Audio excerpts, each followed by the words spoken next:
Hello, and welcome to the turbulent world of Middle East soccer, or Mideast Soccer podcast.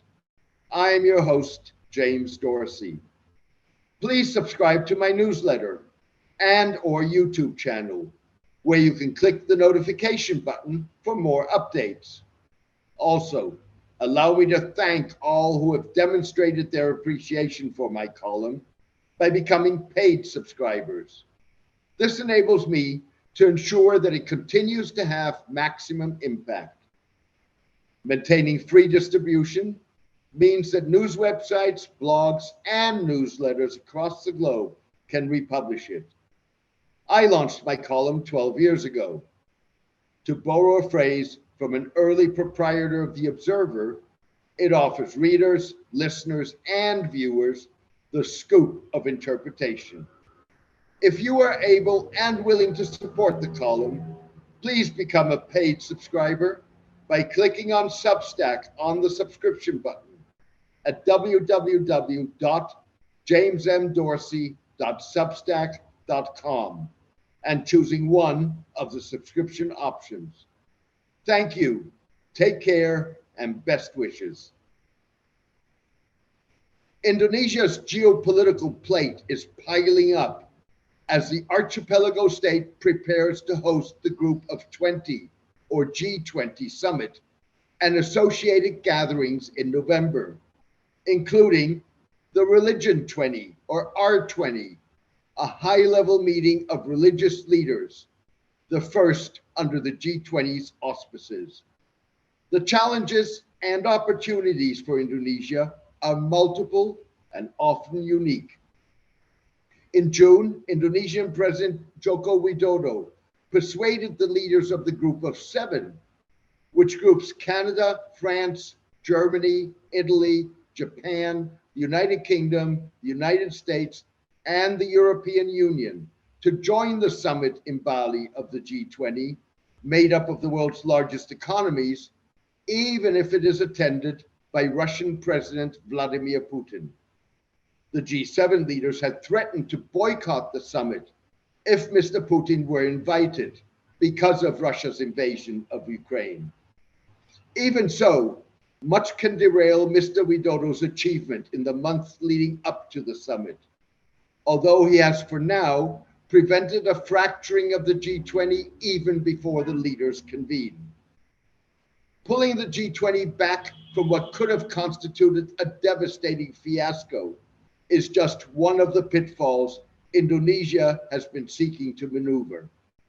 With 2 months to go until the Bali summit and a world mired in conflict, bifurcation, and economic crisis, Indonesia's G20 presidency is hardly out of the woods. Insisting that Mr. Putin should attend the summit helps Mr. Widodo maneuver Indonesia through the minefields of a world increasingly polarized by the rise of civilizationist leaders who think in civilizational rather than national terms, and the power struggle to shape the world order in the 21st century. Yet, in a potential preview of the summit, Russian Foreign Minister Sergei Lavrov walked out of a meeting of G20 foreign ministers in Bali in July, when Russia came under fire for its war in Ukraine. The gathering ended without the traditional joint communique, chairperson statement, and group photograph. It underscored the fact that Indonesia may have to walk a diplomatic tightrope to prevent the November summit from fracturing the G20 beyond repair. As a result, the incident underscored the risks stemming from the power struggle and the expansionist ambitions of civilizationist leaders such as Mr. Putin and Chinese President Xi Jinping.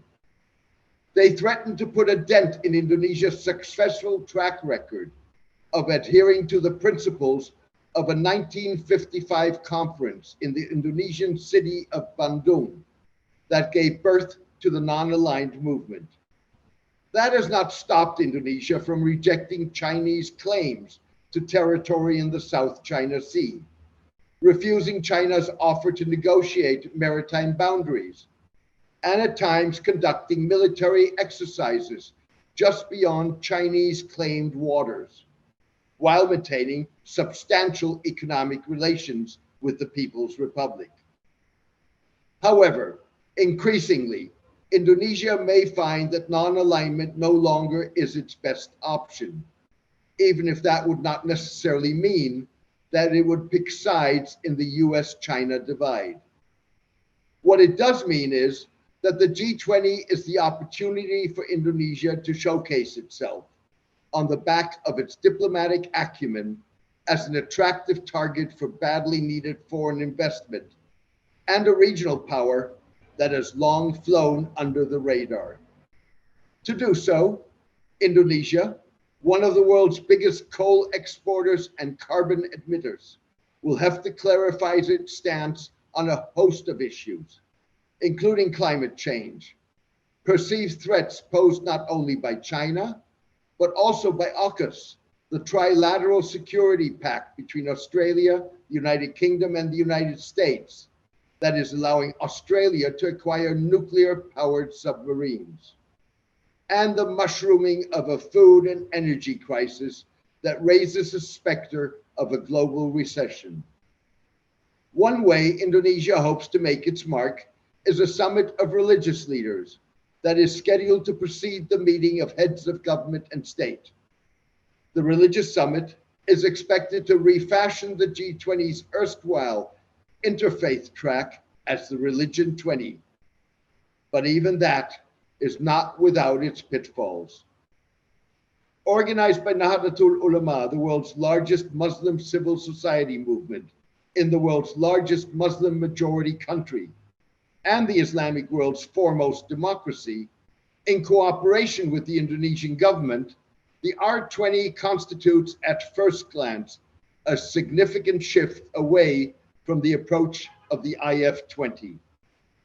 In contrast to the IF20, that was dominated by scholars and activists, the R20 intends to bring together religious leaders to globally position religion as a source of solutions rather than problems. It is a call that resonates coming from the world's most populous Muslim majority country and democracy. On the surface of it, the R20 constitutes an opportunity to energize the world's major faith groups to rally around shared civilizational values that would empower religion as a force for good that goes beyond lofty statements that are not worth more than the paper they are written on. That is a tall order, given the role that religion and identity groups play in perpetuating rather than resolving conflicts based on international law, justice, and equity. Think of the Russian Orthodox Church as a driver of extreme Russian nationalism and the definition of Russia as a civilizational state rather than a national state, resulting in the invasion of Ukraine and potential threats to other former Soviet republics. Or the uncritical support by Christian and Jewish groups of Israeli policies that violate international law, deny Palestinian rights, and long-term put at risk Israel's existence as a Jewish state.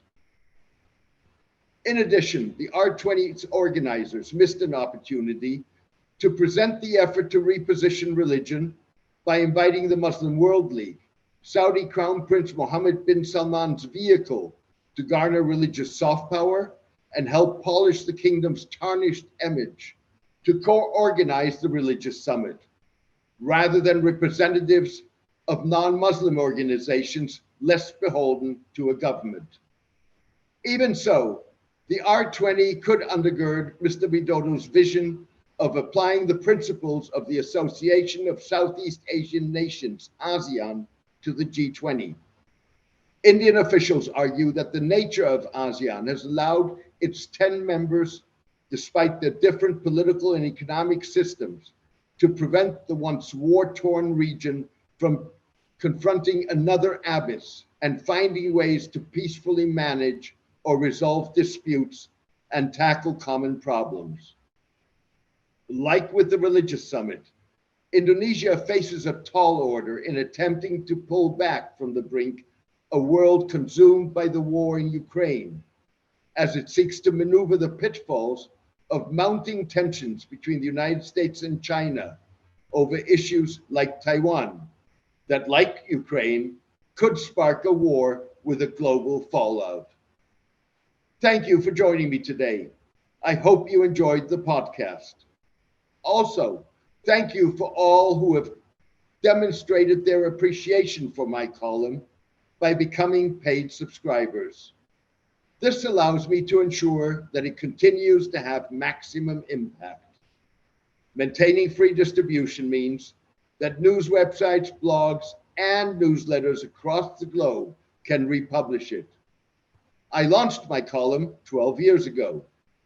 To borrow a phrase from an early proprietor of The Observer, it offers readers, listeners, and viewers the scoop of interpretation. If you are able and willing to support the column, please become a paid subscriber by clicking on Substack on the subscription button at www.jamesmdorsey.substack.com and choosing one of the subscription options. Please join me for my next podcast in the coming days. Thank you. Take care and best wishes.